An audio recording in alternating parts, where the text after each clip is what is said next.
오늘의 주요 뉴스입니다. 장마 전선이 내륙으로 북상하며 많은 비가 내리자 전국에 산사태 위기경보 주의가 발령됐습니다. 산림청은 금요일까지 최고 250mm의 비가 예측돼 산사태 위험이 높아졌다며 긴급 재난 문자와 방송 등에 귀를 기울여 달라고 당부했습니다. IAEA 사무총장이 일본 오염수 방류 관련 설명을 위해 다음 달 방한할 수 있다고 요미우리 신문이 보도했습니다. 그로시 사무총장은 다음 달 4일 일본의 오염수 방류 계획에 대한 최종 보고서를 전달한 뒤 한국 등 일부 국가를 방문해 보고서 내용을 설명할 것으로 보입니다. 다음 달부터 오토바이 배기 소음이 인증시험 결과보다 5dB를 넘으면 소유자가 최대 200만 원의 과태료를 내야 합니다. 또 제작사가 배기소음 인증시험 결과값을 표시하지 않거나 거짓으로 표시하면 횟수에 따라 최대 2천만 원의 과태료를 물게 됩니다. 신생아가 태어나면 의료기관이 지자체에 출생 사실을 알리게 하는 출생통보제가 30일 본회의에서 의결될 것으로 보입니다. 익명 출산을 보장하는 보호출산제에 대한 찬반 논란은 여전히 팽팽한데 미혼모에 대한 편견을 없애는 근본 대책이 필요하다는 지적입니다. 지난 18일 대서양 심해에서 부서진 것으로 추정되는 타이타닉호 관광용 잠수정의 잔해물이 육지로 인양됐습니다. 건져 올린 잔해는 꼬리 부분 원뿔형 구조물 등 모두 5점인데 탑승객으로 추정되는 유해도 포함됐습니다.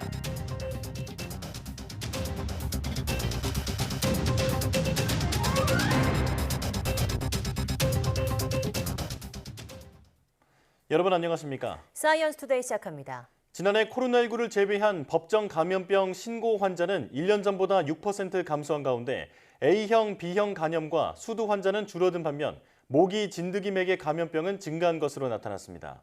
질병관리청은 지난해 전수감시 대상 감염병 66종 가운데 40종에 대해 모두 2,851만여 명이 신고됐고 이 가운데 코로나19가 99.6%를 차지했다고 밝혔습니다. 코로나19를 제외한 감염병 신고 환자 수는 9만 2천여 명으로 전년보다 6.6% 줄었습니다. 이 가운데 2급 감염병인 A형 간염 환자 수가 1,890명으로 전년보다 71.3% 크게 줄었고 결핵 환자는 11.3%, 수두 환자는 11.4% 줄었습니다. 반면 댕기열, 말라리아 등은 전년보다 신고 건수가 증가했고 특히 3급 감염병인 댕기열 환자 수는 103명으로 전년의 3명보다 크게 늘었는데 모두 해외 유입 사례로 코로나19 방역 제한 완화에 따른 것으로 풀이됩니다. 지난해 인체 면역 결핍 바이러스 HIV 신규 감염자가 전년 대비 9.3% 증가한 것으로 집계됐습니다. 질병관리청은 2022년 HIV 에이즈 신고 현황 연보에서 지난해 새로 신고된 HIV 감염인이 1,066명으로 전년 975명보다 9.3%, 91명 증가했다고 밝혔습니다. 국적별로는 우리 국민이 77.4%인 825명이고 외국인이 22.6%, 241명이었습니다. 신규 HIV 감염인 중 외국인 비중은 2019년 17.7%에서 2020년 19.5%, 2021년 20.7%와 지난해 22.6%로 꾸준히 증가하는 추세입니다. 성별로는 남자 984명, 여자 82명으로 남자가 92.3%를 차지했습니다. 입법 절차가 진행 중인 출산 통보제와 달리 보호출산제는 입법에 진통을 겪고 있는데요. 찬반 의견이 팽팽한 가운데 미혼모에 대한 편견을 없애는 근본적인 대책이 중요하다는 지적이 나오고 있습니다. 신윤정 기자입니다. 집 화장실에서 아기를 낳은 뒤에 변기에 넣어서 살해한 20대 엄마가 경찰에 붙잡혔습니다. 갓 태어난 영아를 집 화장실에서 살해한 뒤 사체까지 유기한 20대 친부모가 집은 물론 공중 화장실, 심지어 골목길에서도 출산하는 충격적인 소식은 끊이지 않고 있습니다. 이런 사례를 막기 위해 경제적, 사회적으로 어려운 임산부가 신원 노출 없이 병원에서 아이를 낳고 지자체에 인도할 수 있게 하는 보호출산제가 지난 2020년 발의됐습니다. 출생통보제 도입이 급물살을 타자 병원 밖으로 임신부들이 더 내몰리는 부작용을 막자며 보완책으로 논의되고 있지만 찬반이 엇갈립니다. 찬성하는 쪽에서는 산모의 건강한 출산과 아이 보호를 위해 도입돼야 한다고 주장하고 있습니다. 지금도 어딘지 모르는 원룸이나 화장실에서, 모텔에서, 고시원에서 위태로운 목숨이 태어나고 있습니다. 대다수 혼자서 양육과 출산을 부담해야 하는 상황이기에 의료기관이나 사회복지기관 등의 도움을 구하기보다 낙태, 영아 유기, 영아 살해와 같은 그런 극단적인 선택으로 이끌리게 되는 것입니다. 반면 보호출산제가 양육 포기를 부추길 거란 우려도 큽니다. 임신 때부터 출생 신고를 하기 전이라도 미혼모에게 다양한 지원책을 제공해 아이를 잘 키울 수 있는 환경을 조성하는 게 우선이란 겁니다. 임신부터 양육까지 이런 정보를 한 곳에서 얻을 수 있다거나 지원을 받는다거나 하는 게 안 돼 있어요. 그런 원인들이 해결 방법이 하나도 없이 보호출산제를 덜컥 도입을 하면 선택지가 없는 상태에서 강요된 선택을 할 수밖에 없어요. 또 보호출산제로 태어난 아이가 친부모에 대한 정보가 차단된다는 점도 문제인데 정부는 미성년자까지 출생증서 열람을 청구할 수 있도록 하는 보완책 마련에 나섰습니다. 보호출산제 도입과 별개로 미혼모에 대한 편견을 없애려는 노력과 함께 실질적인 지원을 강화하고 누구나 쉽게 이용할 수 있도록 하는 근본적인 대책이 절실하다는 지적입니다. YTN 신윤정입니다. 장마 전선이 내륙으로 북상하며 많은 비를 뿌리자 전국에 산사태 위기경보 주의가 발령됐습니다. 산림청은 29일 오전 10시 반을 기해 기존의 주의 단계가 발령 중이던 부산과 광주, 전북, 전남, 경남 지역 외 전국에 산사태 위기경보 주의를 내렸다고 밝혔습니다. 산림청은 금요일까지 최고 250mm에 달하는 강우가 예측돼 산사태 위험도가 크게 높아졌다며 긴급 재난 문자와 마을 방송 등에 귀를 기울이고 만일의 사태에 대비해달라고 당부했습니다. 서울에 지난해보다 이틀 늦게 올여름 첫 열대야가 나타났습니다. 기상청은 밤사이 고온다습한 남서풍이 유입되고 흐린 날씨를 보이면서 기온이 내려가지 못해 서울과 강원 동해안, 중부 내륙 일부, 제주도에 29일 새벽 열대야가 나타났다고 밝혔습니다. 열대야는 당일 18시부터 다음 날 오전 9시까지 최저 기온이 25도 이상 유지하는 것을 말합니다.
과학기술정보통신부 1차관에 조성경 과학기술비서관이 임명됐습니다. 조성경 신임 1차관은 고려대 식량자원학과 출신으로 아조대에서 에너지공학 박사학위 등을 취득했으며 명지대 박목기초교육대 교수를 역임했습니다. 2014년 원자력안전위원회 위원을 지냈고 지난해부터 대통령 비서실 과학기술비서관을 지냈습니다. 국토교통부가 오는 2032년까지 드론과 로봇이 협업해 도심 고층 건물 안까지 물건을 배송하는 시스템을 구축하겠다는 제2차 드론 산업발전 기본계획을 발표했습니다. 기본계획을 보면 정부는 제주 가파도, 성남시 도심공원 등에서 진행 중인 배송 실증을 마무리해서 올해 말까지 드론 전용 비행로와 이착륙장 등 드론 배송 표준 모델을 마련할 계획입니다. 드론 배송을 위한 인프라도 구축합니다. 국토부는 오는 2027년까지 관제 정보를 통합하는 드론 교통관리 시스템을 2028년까지 고층 건물 배송 주소를 마련해서 드론 배송을 위한 체계를 확립합니다. 이를 통해 국토부는 2027년까지 도서벽지를 시작으로 드론 배송에 나서고 2032년에는 도심까지 드론 서비스가 정착될 수 있도록 한다는 계획입니다. 다음 달부터 오토바이 배기 소음이 인증시험 결과보다 5데시벨을 넘으면 소유주에게 최대 200만 원의 과태료가 부과됩니다. 환경부는 이 같은 내용의 소음 진동관리법과 시행령 및 시행 규칙이 다음 달 1일 시행된다고 밝혔습니다. 이에 따라 현재 오토바이 배기소음 기준 105데시벨과 별도로 배기소음 인증 변경 인증 결과가 105데시벨보다 낮으면 그 값에 5데시벨을 더한 값이 기준이 되며 인증소음 결과값은 차체나 차대 등 보기 쉬운 곳에 고정해 달아둬야 합니다. 배기소음 인증시험 결과값을 표시하지 않거나 거짓으로 표시한 제작사는 횟수에 따라 1,000만 원에서 2천만 원의 과태료를 내야 합니다. 자동차 소유자도 배기소음 규정 위반 시 위반 정도와 소음기, 소음 덮개, 경음기, 훼손 추가 여부에 따라 20만 원에서 200만 원의 과태료가 부과됩니다. 농업 활동을 통해 마음의 안정을 찾는 치유 농업이 인기를 끌고 있습니다. 노인 치매와 우울증을 예방한다는 연구 결과도 나오면서 농업의 확장 가능성이 주목됩니다. 최명신 기자입니다. 벌꿀 체험농원의 해바라기를 닮은 루드베키아가 노란색 물결을 이뤘습니다. 텃밭된 수확을 앞둔 제철 채소들이 한창입니다. 미적 호기심이 발동한 할머니는 방울토마토를 귀걸이 삼아 모델이 돼봅니다. 어르신들의 웃음꽃이 피어나는 이곳은 농업활동을 통해 마음의 안정과 위로를 넣는 치유농장입니다. 텃밭 활동 뒤엔 그린카드 놀이와 벌꿀 마사지까지 다양한 오감 체험 프로그램이 준비됐습니다.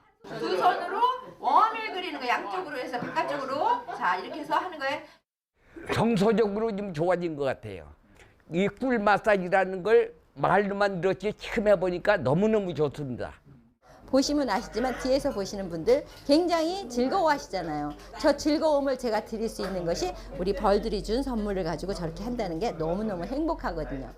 30여 분간의 짧은 체험이지만 오감이 자극된 탓에 뇌파 상태는 확연하게 차이가 납니다. 농업진흥청 연구 결과 치유농업에 참가한 어르신들의 인지 능력과 기억력이 20% 정도 개선됐고 우울감은 70% 가까이 줄었습니다. 경증 치매 치료와 예방에 도움이 될 수 있다는 이야기입니다. 처음에 오셨을 때는 좀 낯가림도 있으시고 이 환경에 대한 그 적응 때문에 조금 어려워하셨는데 회차가 거듭될수록 표정이 밝아지시고 상호 간의 어떤 신뢰와 지지가 형성이 되면서 조금 더 인지 능력이나 이런 사회적 그런 관계들이 향상되는 모습을 보이고 있습니다. 한국농업기술진흥원은 농진청이 개발한 34종의 치유농업 프로그램을 전국의 치유농장에 지속적으로 확산 보급해 나갈 계획입니다. 1차 산업으로 여겨져 왔던 농업이 치유와 건강 회복의 분야로 영역을 넓혀가고 있습니다. YTN 최명신입니다.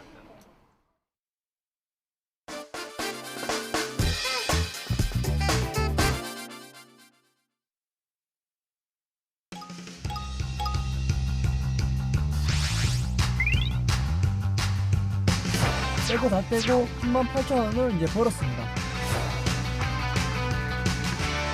한국에 있는 모든 잡다한 잡을 찾아다니는 남자, 갈간남입니다.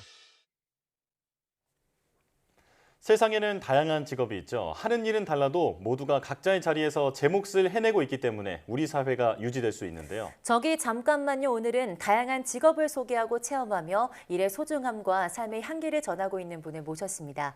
직업 크리에이터 갈간남님입니다. 어서 오세요. 네, 안녕하십니까. 네, 안녕하세요. 자, 우선 사이언스 투데이 시청자에게 간단하게 자기소개부터 해주실까요? 네, 안녕하세요. 저는 갈 때까지 간 남자 갈간남 엄종훈이라고 합니다. 전업 크리에이터고요. 또 직업을 소개하고 체험하는 유튜브 채널 갈간남을 3년째 운영 중입니다. 네. 갈 때까지 간 남자, 이게 갈간남. 이름에 좀 사연이 있을 것 같은데 어떻게 이런 채널명을 정하게 되셨을까요? 사실은 제가 과거에 좀 힘든 일이 좀 많았습니다. 빚도 지고 심리적으로도 바닥까지 떨어진 적이 좀 있었는데요. 그때 내가 정말 갈 때까지 갔구나 라는 생각이 좀 들었거든요. 그러다가 이제 공장에서 하루하루 열심히 사는 모습, 또 빚을 또 갚아나가는 모습을 일기를 쓰는 마음으로 또 기록하다 보면 1년 뒤에는 달라진 내 모습을 또 볼 수 있지 않을까 기대하면서 브이로그로 시작을 했는데 그때 채널명을 갈 때까지 간 남자, 갈간남이라고 짓게 됐습니다. 네. 자, 이 갈간남이 어떤 채널인지 잘 모르시는 분들을 위해서 정확히 어떤 목표로 어떤 콘텐츠를 만들고 계시는지도 설명해 주실까요?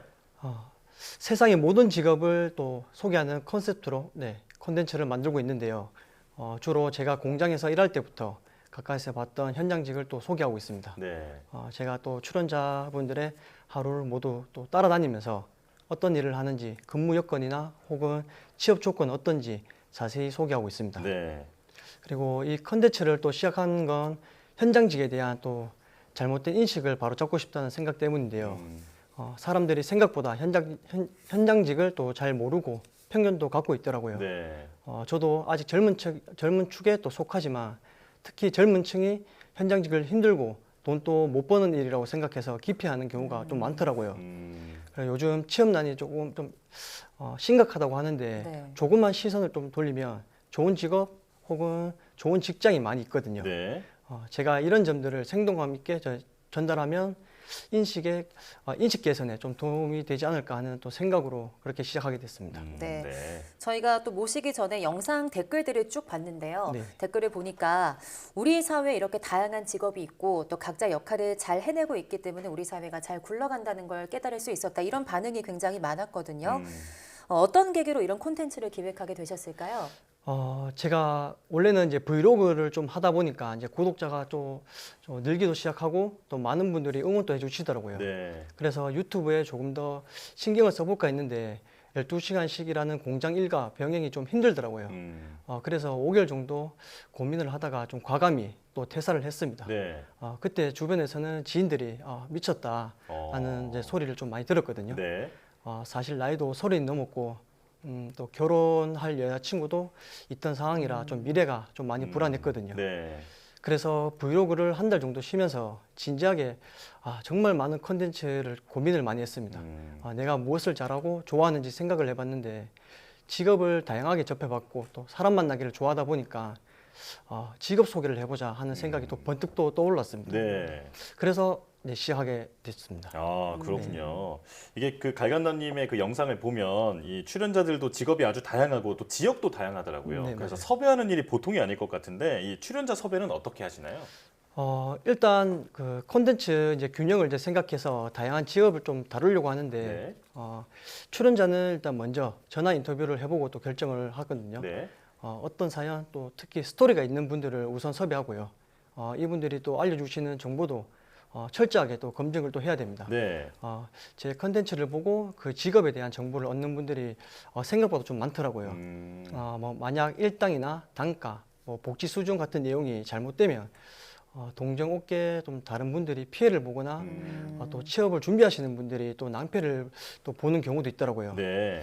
그래서 좀 출연자 섭외는 그리고 또 출연자 섭외는 지금은 또 이메일로 또 대부분 받긴 하는데 처음에는 네이버로 그냥 제가 무작정 그 업체들한테 전화해서 섭외를 요청을 했었거든요. 근데 그때는 이제 구독자 수도 적고 또 제가 누군지를 모르기 때문에 100이면 100 전부 다 거절을 당했거든요. 네. 근데 그러던 중 이제 은인이 또 나타났는데요. 네. 제가 브이로그 하던 이제 시절부터 쭉 보시던 분이 또 도와주고 싶다면서 또 출연해 주셨습니다. 건물에서 이제 외벽 타는 이제 분인데 그분이 나온 영상이 유튜브에서 좀 크게 주목받으면서 채널도 또 급성장할 수 있었거든요.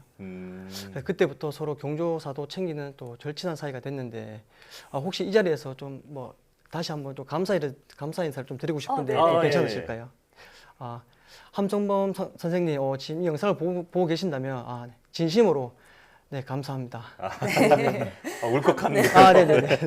네, 함성범 선생님께서 굉장히 좋아하실 것 같은데요. 네. 그 영상을 쭉 보니까 취준생 분들이나 저희 같은 사람들이 굉장히 궁금해할 만한 뭐 근무 환경, 급여 같은 것들도 굉장히 솔직하게 말씀을 해주시더라고요. 그런데 이게 좀 같은 업계 분들이 보기엔 민감한 정보일 수 있는데요. 이 정보를 어디까지 담아야 하는지도 굉장히 고민이 많으실 것 같아요.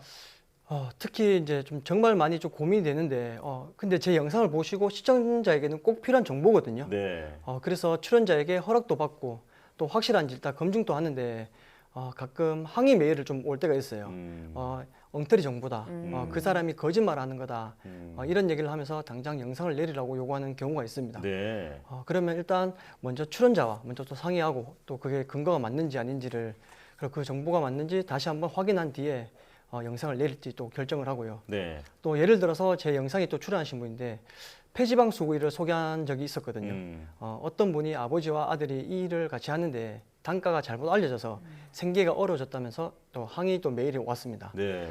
이때 또 출연자와 또 상의해서 결국 또 영상을 내렸고요. 그리고 제일 기억에 남는 건 또 작년 뉴스에서도 좀 크게 이슈됐던 분이 있는데 네. 환경미화원 분이었거든요. 네. 이분이 환경미화 일을 하면서 또 부동산 투자 공부를 하셔가지고 또 자산을 또 많이 모았습니다. 그랬더니 구청에 민원이 정말 많이 왔다는 거예요. 왜 돈도 많은 사람이 환경미화원 하면서 일자리를 뺏느냐, 당장 잘라라, 이런 얘기였다는데 그 출연자께서는 오히려 저보고 자기는 괜찮다면서 영상 내리지 마라, 오히려 저를 또 위로해 주시더라고요. 네. 그래서 다행히도 그 영상은 아직도 게시가 되어 있습니다. 아, 그렇군요. 자, 출연자들이 각자의 사연으로 또 책임감으로 묵묵히 일하는 모습을 보면서 감동을 받는다는 분들이 많은데 그중에 특히 기억에 남는 출연자가 있을까요? 모든 분들이 다 기억에 남지만 또 곰방이라고 부르는 일이 있거든요. 네. 건설 현장에서 등짐지는 일인데 또 수십 킬로를 등에 메고 5, 6층 계단을 또 수백 번 오르던 분이 있었습니다. 네, 그러면서도 촬영 내내 웃으면서 일을 하셨거든요. 예. 근데 거기서 더 놀라웠던 거는 그렇게 이제 힘들게 일한 뒤에 또 헬스장을 또 가신다고 하시더라고요. 네. 또 몸을 쓰는 일인 만큼 몸 관리도 잘해야 된다는 뭐 그런 이유였는데요. 예. 그분은 원래 쇼트트랙 선수였다가 또 곰방 일을 하게 된 분이었는데 좀 일을 좀 진지하게 대하는 모습이 저한테는 개인적으로 좀 감동적이었습니다. 그리고 또 젊은 지게차 사장님이 또 오르는데요. 아주 좀 어려운 환경 속에서 자수성가한 분이었습니다. 네. 네, 얼굴도 조금 기티가 나고 성격이 되게 밝아서 솔직히 집이 잘 사나 보나 싶었는데 사고로 아버지를 또 잃은 뒤에 가장이 돼서 또 홀로 계신 어머니를 부양하고 있더라고요. 그리고 밤마다 어머니와 이제 영상 통화를 하는데 제가 그걸 찍다가 눈물이 너무 많이 나가지고 촬영을 중단했던 일이 있습니다. 저보다 어린 분이지만 또 맨주먹으로 자기 사업체를 또 차리고 틈틈이 또 책을 또 많이 읽더라고요. 예. 네, 그런 모습을 보고 좀 느낀 점이 많습니다. 예. 네. 자, 저희가 시간이 많이 훌쩍 지나가서 네네. 질문을 좀 추려서 질문을 드리겠습니다. 자, 이 출연자와 하루 이틀을 완전히 동행하기 때문에 정말 동해번쩍 서해번쩍 하시더라고요. 이제 제작도 만만치 않아 보이는데 그래도 느끼는 보람이 많이 있을 것 같습니다. 어떤가요? 오늘 또 제가 이제 포항에서 올라왔는데 제가 집이 지금 포항이거든요. 네. 장거리 이동이나 또 외박이 또 잦은 게 또 힘들긴 합니다. 하지만 무엇보다 괴로운 건 제가 정성 들여 만든 영상을 또 내려야 할 때 제가 촬영부터 편집까지 다 혼자서 하는데 편집에만 한 10시간 가까이 걸리거든요. 네. 그렇게 만든 영상을 내려야 할 때는 정말 너무 괴롭습니다. 또 하지만 출연자가 또 피해를 본다거나 어깨에 혼란이 생기는 것은 제가 또 원치 않기 때문에 괴롭지만 영상을 내릴 때가 있습니다. 그 반면에 보람은 영상을 보시는 분들이 또 제 노력을 알아주실 때 또 뿌듯하기도 하고 조회수가 나오는 것도 정말 행복한 일이지만 구독자들이 좋은 컨텐츠를 만들어서 고맙다.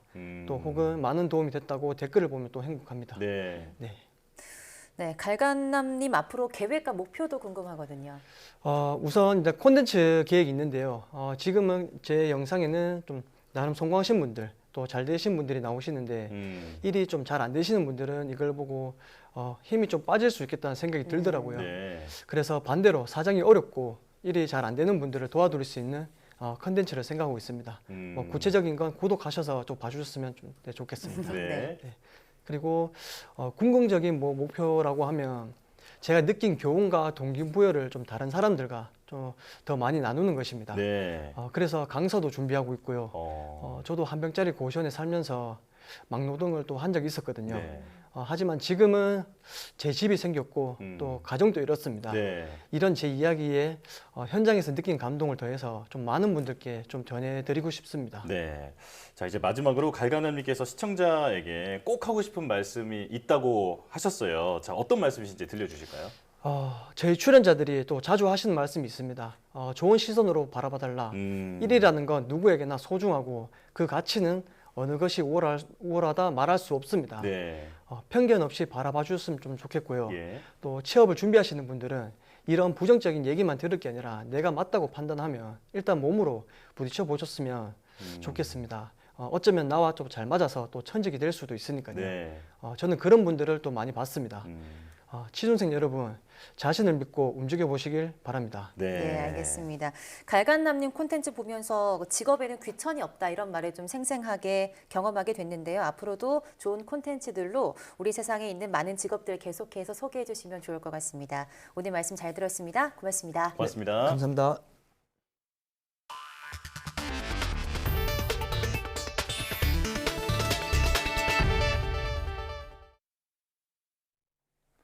일본 후쿠시마 제1원자력발전소 오염수 해양 방류 계획을 검증해온 국제원자력기구 IAEA 라파엘 그로시 사무총장이 다음 달 방한을 조율하고 있다고 일본 요미우리 신문이 보도했습니다.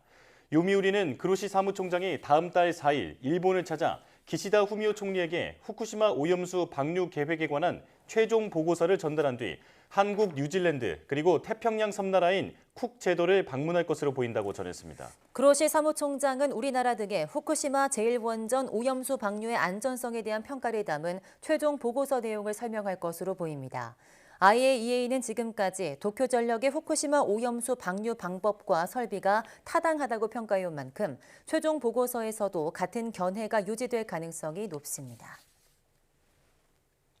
후쿠시마 원전 오염수 방류를 위한 설비 공사가 마무리된 가운데 일본 원자력규제위원회가 방류 전 설비 전반에 대한 최종 점검에 나섰습니다. 어민들의 반발을 의식한 일본 정부는 의사소통을 강조하며 방류의 불가피성을 설득하고 있는데 하지만 도쿄전력 주주총회에서도 반대 목소리가 나왔습니다. 도쿄에서 김세호 특파원이 보도합니다.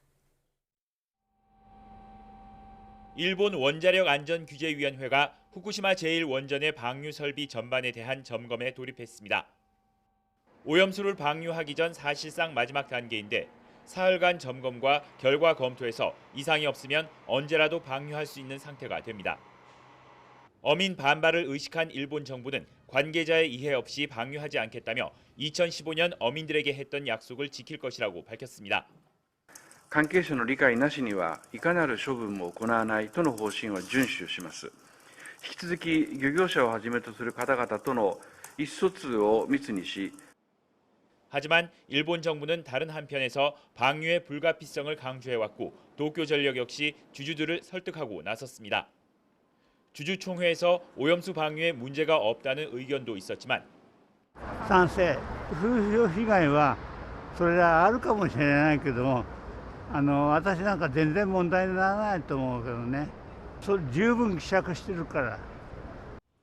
희석한다고 끝날 문제가 아니라며 강하게 반대하는 목소리도 나왔습니다. 処理水はもうやっぱり絶対反対です。流してほしくない。薄めればいいっていう問題じゃないと思うんですよね。 기시다 총리가 다음 달 4일 국제원자력기구 IAEA 사무총장과 만날 것으로 알려진 가운데 IAEA의 최종 보고서도 이때 공개될 가능성이 높습니다. 보고서에서 문제가 없으면 기시다 총리는 적절한 시점을 택해 방류를 결정할 것으로 보입니다. 이미 오염수 방류 방침을 결정한 상황에서 관계자의 이해 없이 방류를 하지 않겠다는 일본 정부와 도쿄전력의 발언에 무게감이 실리기는 쉽지 않아 보입니다. 도쿄에서 YTN 김세호입니다. 지난 2월 스페인 바르셀로나에 이어 중국 상하이에서 최신 5G 통신 기술을 총망라하는 박람회가 열렸습니다. 일상 회복 이후 10주년 행사로 야심차게 재개됐지만 반쪽짜리 행사에 그쳤다는 평가도 나오고 있습니다. 이유가 뭔지 상하이에서 강정규 특파원이 보도합니다. 화물선이 싣고 온 컨테이너 박스가 무인 화물차로 옮겨집니다. 모든 작업은 10km 밖에 떨어진 원격 조정실에서 이루어집니다. 5G 초고속 통신망을 활용한 중국 텐진의 지능형 항만입니다. Today, ports are going through a process of automation driven by the latest technologies like AI and 5G. 이런 최신 5G 기술을 총망라한 박람회 MWC가 상하이에서 열렸습니다. 지난해 도시봉쇄의 여파로 취소된 뒤 2년 만에 열린 대면 행사입니다. 참가 업체들은 5G를 넘어 6G 시대로 도약을 준비하고 있습니다. 以 5G、5.5G、 AI 云为代表的信息技术的发展也正在扬帆起航，劈波向前。 MWC는 세계 이동통신 사업자 연합회 주최로 스페인 바르셀로나에서 개최해온 연례 행사입니다. 2012년부터는 중국을 비롯한 아시아 신흥시장 공략을 위해 상하이에서도 열기 시작했습니다. 코로나19 직전 글로벌 기업 550곳이 참여할 정도로 커졌지만 일상 회복 이후 반토막이 났습니다. 서방 기업 중엔 미국의 반도체 업체 퀄컴 정도가 이름을 올렸는데 그나마도 전 시장을 따로 차리지는 않았습니다. 미중 간 전략 경쟁에 따라 미래 산업인 민간 통신 기술 분야의 지형도까지 둘로 나뉜 모양새입니다. 在西方有些人在炒作所谓的降依赖、去风险，就是一个伪命题。 팬데믹 기간 두 차례 취소된 탓에 올해 10회째를 맞는 MWC 상하이. 반쪽짜리 행사에 그쳤다는 말까지 나오는 배경입니다. 상하이에서 YTN 강정규입니다. 미국 반도체 기업 엔비디아가 조 바이든 행정부의 대중국 반도체 수출 제한 추가 검토에 대해 우려를 나타냈습니다. 콜렛 크레스 엔비디아 최고 재무 책임자는 미 정부의 추가 수출 제한이 시행되면 당장 영향은 없을 것이지만 장기적으로는 회사 성장에 타격을 줄 수 있다고 밝혔습니다. 월스트리트 저널은 앞서 소식통을 인용해 미 상무부가 이르면 다음 달 초 엔비디아 등 반도체 업체가 사전 허가 없이 중국 등으로 수출하려 할 경우 이를 중단할 가능성이 있다고 보도했습니다. 캐나다 대규모 산불 여파로 미국 중서부가 이틀째 미세먼지에 뒤덮였습니다. 뉴욕타임스는 디트로이트의 공기질 지수가 위험에 해당하는 337까지 올랐고 클리블랜드와 위스콘신주의 여러 도시도 200 이상을 훌쩍 넘겼다고 보도했습니다. 미 국립기상청은 캐나다 산불 영향으로 공기질 경보가 발령된 주가 11개에 이른다고 밝혔고 NBC 방송은 미국인 8,700만 명이 영향을 받고 있다고 전했습니다. 대기질 분석업체 IQ에어는 전 세계 주요 도시 중 공기질이 나쁜 상위 5개 도시에 시카고와 디트로이트, 미니애폴리스가 포함됐고 워싱턴 DC도 8위를 기록했다고 밝혔습니다.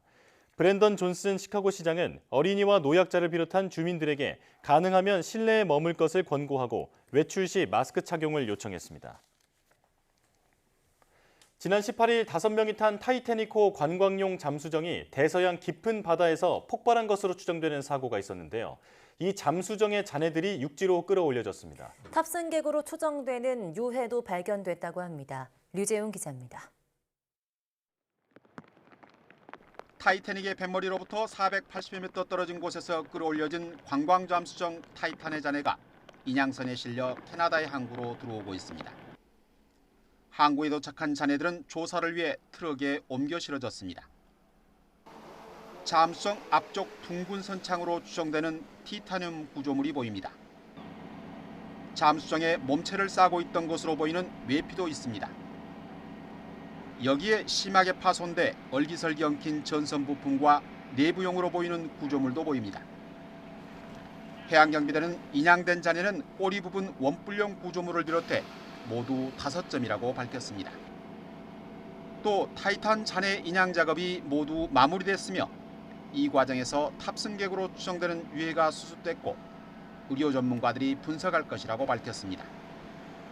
하지만 유해가 몇 구나 수습됐는지 등에 대해서는 설명하지 않았습니다. 해양경비대는 미국과 캐나다 당국이 인양한 잔해를 분석해 사고 원인을 찾아낼 것이며 사고가 재발하지 않도록 할 것이라고 강조했습니다. YTN 유재용입니다. 지난달 6일 미국 텍사스주 댈러스 외곽 앨런 쇼핑몰에서 벌어진 통기 난사 현장에서 범인을 사살해 진압하는 순간에 찍은 경찰 영상이 공개됐습니다. 약 5분 30초 분량의 영상은 경찰관이 쇼핑몰 앞 주차장에서 엄마와 서 있는 어린아이 2명에게 차에 탈 때는 안전벨트를 잘 매야 한다고 친절하게 당부하는 말과 함께 시작합니다. 이때 탕탕탕 하고 총알이 10발 가까이 한꺼번에 연발되는 소리에 깜짝 놀란 엄마가 아이들을 데리고 차로 향하고 경찰관은 경찰차 안에서 총을 꺼내 들고 총소리가 들린 곳으로 향합니다. 3분가량 지나 총소리가 가까워진 지점에 서서 잠시 숨을 고른 경찰관은 맞은편을 향해 총을 쏘기 시작해 20발 가까이 사격을 이어갔고 결국 범인을 사살하게 됩니다. 범인은 당시 8정의 총기를 현장에 가져가 3정을 몸에 소지한 상태였고 5정은 차 안에 뒀던 것으로 조사돼 빨리 진압하지 않았다면 더 큰 참사를 부를 수 있었다고 경찰은 전했습니다.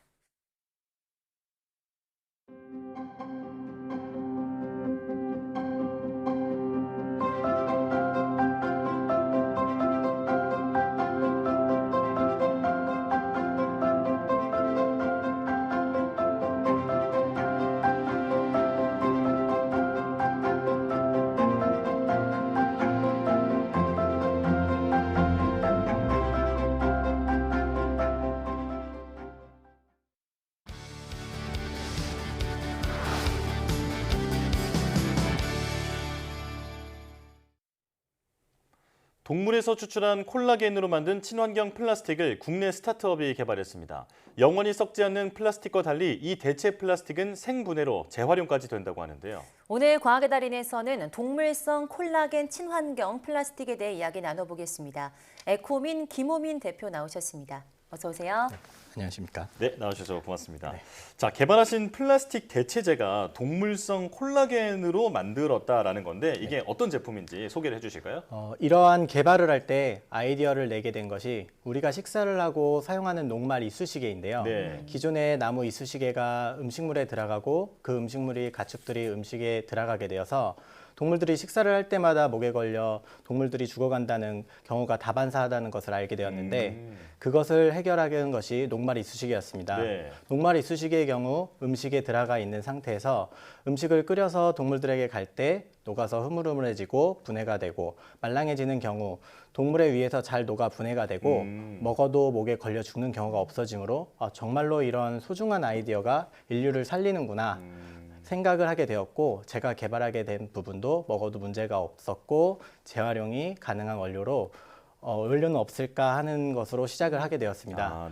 눈으로 직접 볼 수 있게끔 개발한 제품인 화분과 비닐을 가지고 왔는데요. 네, 지금 여러 가지를 가지고 오셨어요. 이게 이제 저희 원료로 만든 이제 생분해 플라스틱 대체제인 농협 화분 포트라든지 이제 화분으로 비닐류 이런 부분으로 지금 준비를 하게 되었고요. 딱 보기에는 플라스틱과 전혀 다를 바가 없네요. 네, 그래서 그거에 맞는 이제 강도라든지 이제 용도에 맞게끔 제품을 만들 수 있습니다. 네. 그래서 지금 이 원료로 사용하고 있는 이제 기존의 이제 에코 플라스틱의 경우는 이제 곡물이나 옥수수의 전분에 나와 있는 것과는 다르게 동물의 피부나 뼈에서 나오는 성분으로 원료를 사용하고 뼈의 성분인 75% 무기질을 차지하고 있어서 이를 전처리하여서 추출하고 콜라겐만 남게 됩니다. 네. 이렇게 해서 원료를 만들게 되고요. 사람에게 무해하고 재활용이 가능한 플라스틱이라고 보시면 됩니다. 네, 가져오신 비닐과 화분을 보니까 이게 진짜 콜라겐이라고 믿기지가 않는데요. 네.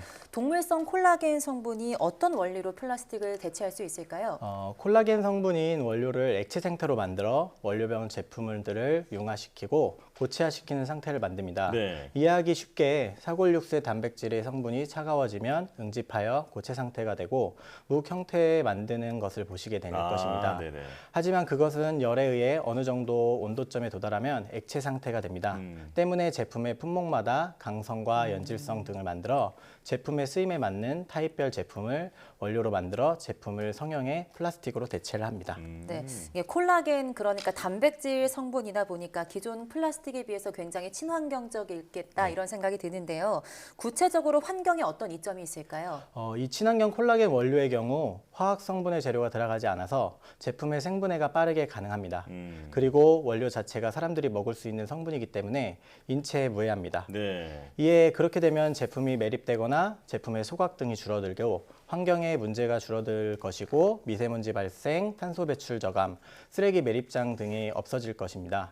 이에 쓰레기 소각장으로 인한 님비 현상이라든지 환경 문제뿐 아니라 지역 문제가 줄어든다는 것에 대한 이점이 있습니다. 네. 자, 그런데 이렇게 토양에서 생분해되는 플라스틱 대체제는 저희도 많이 보도를 했습니다만 이제 많은 연구기관에서 이미 개발하고 있잖아요. 네네. 이제 그것들과의 차별점은 뭐가 있을까요? 현재 생분해성 플라스틱의 경우 대체품인 대체제가 되게 많은데요. 바이오 플라스틱의 경우 제품에 플라스틱을 섞어서 친환경으로 불리는 추세가 있고요. 또 현재 생분해 플라스틱이라고 하는 부분들이 재활용이 가능하다, 녹는 생분화성이다 하는 내용들이 많은데 현재 나온 부분들은 이제 재활용이 안 돼서 소각되는 경우가 거의 99%입니다. 그래요? 이런 부분이 조건이 붙습니다. 기존의 생분해성의 경우 60도 이상의 온도가 필요하고 70도 습도가 필요하며 밀폐된 환경에서 토양의 미생물 존재 여부에 따라서 너무 많은 조건이 붙는데요. 이러한 조건을 꾸준히 6개월간 주어야 하고 이 경우 어느 누가 계속 열 조건의 땅에 땅의 습도를 6개월간 꾸준하게 지속을 시켜야 되는 부분이다 보니 90% 이상은 녹는 것을 지켜보는 사람이 있을까요? 네. 추후에는 처리 노력을 하는데 이제 쓰이는 비용이나 친환경 용품의 비용이 더 많이 들기 때문에 현재는 다들 몰래 소각하고 결국엔 다른 이런저런 것들이 아닌 친환경 제품이 탄생하게 이르렀습니다. 하지만 콜라겐 생분해성 원료의 경우 원료를 추출해 제품 사이즈에 맞게끔 성형하고 쓰임에 다한 제품의 경우 제품을 회수하고 제품 세척, 선별을 통해서 농업용과 산업용으로 분류하여 농업용 포트나 비닐 등으로 제작하고 판매하고 또 산업용으로 부표나 엄한 그물 등 제작하여서 산업용 제품 보호 커버 등으로 만듭니다. 예를 들어 휴대폰 케이스라든지 친환경 빨대 만들 수 있는 거죠. 또 버리거나 쓰지 못하는 제품을 경우는 파쇄하여 벌레, 곤충의 사료로 만들어 다시 비료와 사료화로 만들고 판매를 하고 또 가축에게 다시 먹여주는 에코 사이클링을 진행하고 있습니다. 아, 그렇군요. 그러니까 쉽게 썩기도 하고 또 그리고 쉽게 재활용이 가능한 진정한 의미의 친환경 플라스틱 대체제다. 네, 이렇게 정리하면 될 것 같은데요. 자, 그렇다면 지금 제품도 가지고 나오셨지만 이 동물성 콜라겐으로 만든 플라스틱이 실제 일반 플라스틱과 질감이 비슷한지가 좀 궁금하거든요. 질감은 사람마다 느끼는 차이가 있습니다. 비슷하기도 하고 똑같다고 하면은 또 거짓말일 수도 있기는 하겠는데요. 플라스틱이 같다고 하면은 그것은 그냥 플라스틱입니다. 기존의 부드러운 부분과 정말 딱딱한 용기는 원료를 어떻게 만드냐에 따라서 배합비가 결정하기 때문에 저희 원료의 경우 내구성 또한 플라스틱과 같습니다. 네, 알겠습니다. 그럼 어떤 과정으로 동물성 콜라겐이 플라스틱 대체제로 만드는 생산 공정이 있을 텐데요. 그 생산 공정을 설명해 주시죠. 가축의 콜라겐을 추출하고 그것을 건조시키고 그 원료 타입에 맞게 배합과 강도 테스트를 맞추고 그 조건이 합격이 되고 나면 압출기계와 사출기계에 맞는 원료를 넣어 공급 후 기계에서 제품을 뽑아냅니다. 네. 그렇군요. 이 동물성 콜라겐 성분으로 플라스틱 대체제를 만든 게 국내와 해외를 포함해서 최초라고 들었는데 어떤가요? 네, 맞습니다. 기존의 100% 해추료 관련 비닐 껍데기라든지 지금 현재 옥수수 전분을 이용한 생분해성 부분이 경우에 재활용이 안 되지만 100% 생분해성을 원하고 또 그걸 맞는 시간을 맞출 수 있고 그것이 제품으로 나와 구조체를 만들어 분해가 되는 부분이 세계 최초입니다. 그렇기 때문에 기존의 생분해성은 과는 다르다고 보시면 됩니다. 그렇군요. 그런데 이 동물성 콜라겐으로 만든 대체 플라스틱이 나오면 일반 플라스틱보다는 단가가 좀 비쌀 것 같거든요. 일반 플라스틱보다는 당연히 단가가 높습니다. 왜냐하면 기존의 수요와 공급에 따른 대중화, 많이 쓰면 많이 만들고 그에 따른 인건비, 작업비, 연료비 등 공급이 많아지니 단가의 부분이 내려가게 되어 있습니다. 기존의 플라스틱보다는 당연히 단가가 높은 부분입니다. 하지만 다른 친환경 대체제보다는 단가가 확실히 낮고 지금 대두되고 있는 친환경에 대한 활성화 및 대중화시키는 부분에 중점을 두고 있습니다. 대중화가 되고 이에 따른 부분이 사용이 많이 되고 수요에 따른 공급량을 대체할 수 있는 후에 설비 충족이 되면 가격은 자연스럽게 낮아지게 될 것입니다. 아, 그렇군요. 자, 이 소의 콜라겐으로 만든다면 그게 아무래도 채산성에 대한 우려도 좀 있을 것 같은데 채산성 문제는 어떤가요? 채산성의 문제는 없습니다. 에코 리사이클링으로 원료를 재활용할 수 있는 부분으로 원료에 대한 공급 부분을 채산성에 맞추며 원료 기지를 통해서 새로운 재활용으로 인해 채산성 준비에 만들어 나가고 있습니다. 또한 동물성 콜라겐만을 보면 안 되고 식물성 콜라겐으로도 제품 제작하는 것이 가능합니다. 때문에 채산성에 문제가 되지 않습니다. 우리가 먹고 있는 콜라겐이 비싸서 부족해서 없어서 못 먹는 부분이 없지 않듯이 비싸서 추출을 못해 먹는 부분이 아닙니다. 그래서 채산성 문제는 설비 증축과 비용 투자 부분이면 그 부분이 해결이 될 것 같습니다. 이런 친환경 원료들이 많이 확산돼야 할 것 같은데요. 만약에 앞으로 상용화가 돼서 양산한다고 볼 때 원료를 충분히 공급받아야 할 것 같은데요.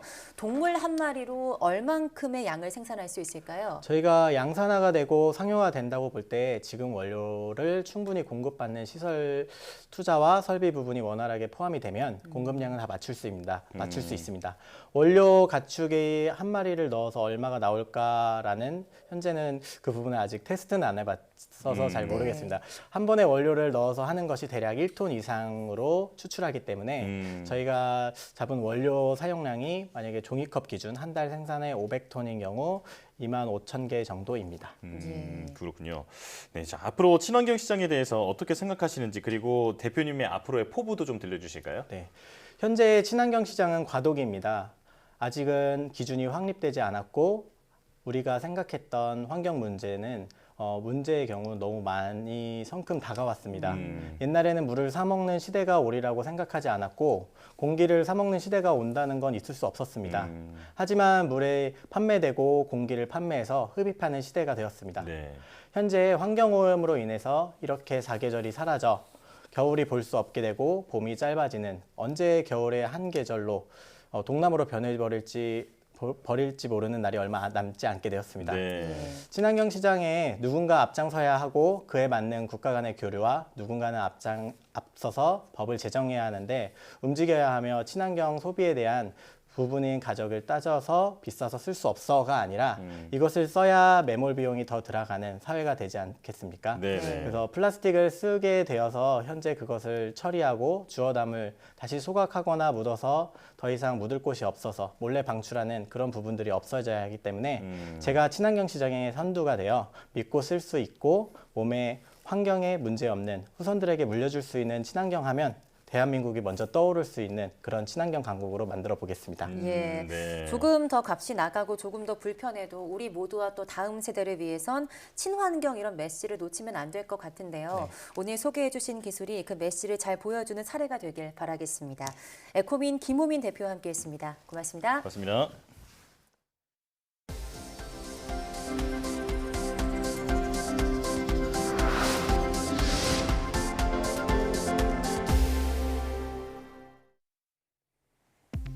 국내 연구진이 호흡기에서부터 바이러스의 증식을 억제하는 코로나19 백신을 개발했습니다.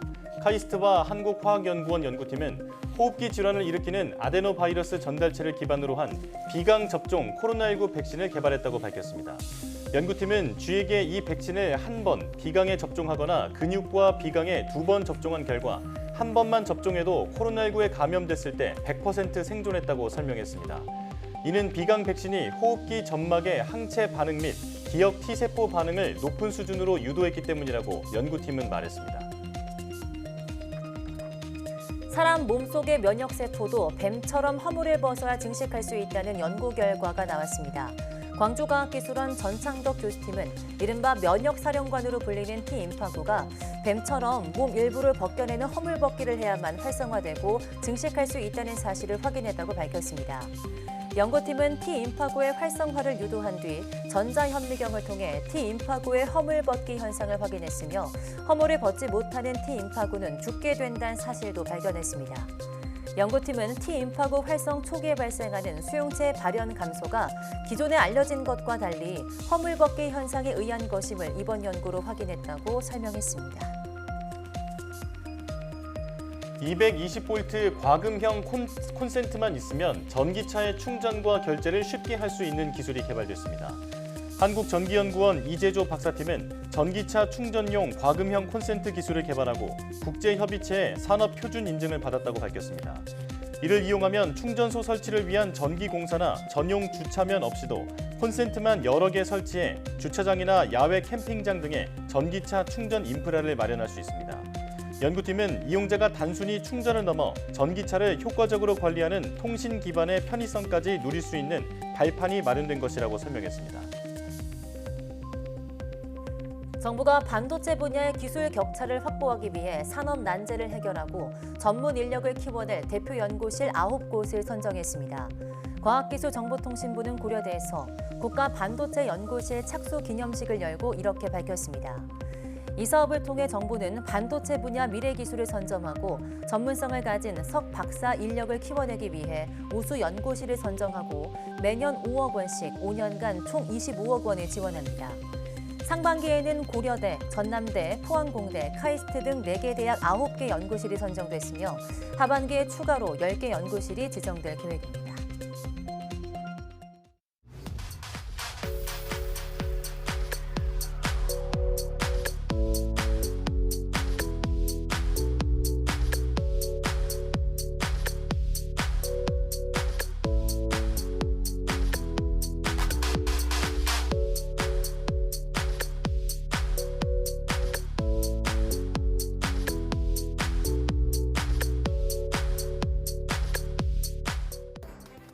앞서 전해드린 것처럼 전국에 산사태 위기경보 주의가 발령됐습니다. 산지 주변, 특히 지난 며칠간 폭우가 내린 남부지방에 계신 분들은 더욱 주의하셔야겠습니다. 긴급재난 문자와 기상예보를 잘 확인하시고 땅이 울린다거나 바람이 없는데 나무가 흔들린다면 산사태 전조 현상이니 즉시 대피하시기 바랍니다. 네, 뉴스 마칩니다. 시청해주신 여러분 고맙습니다.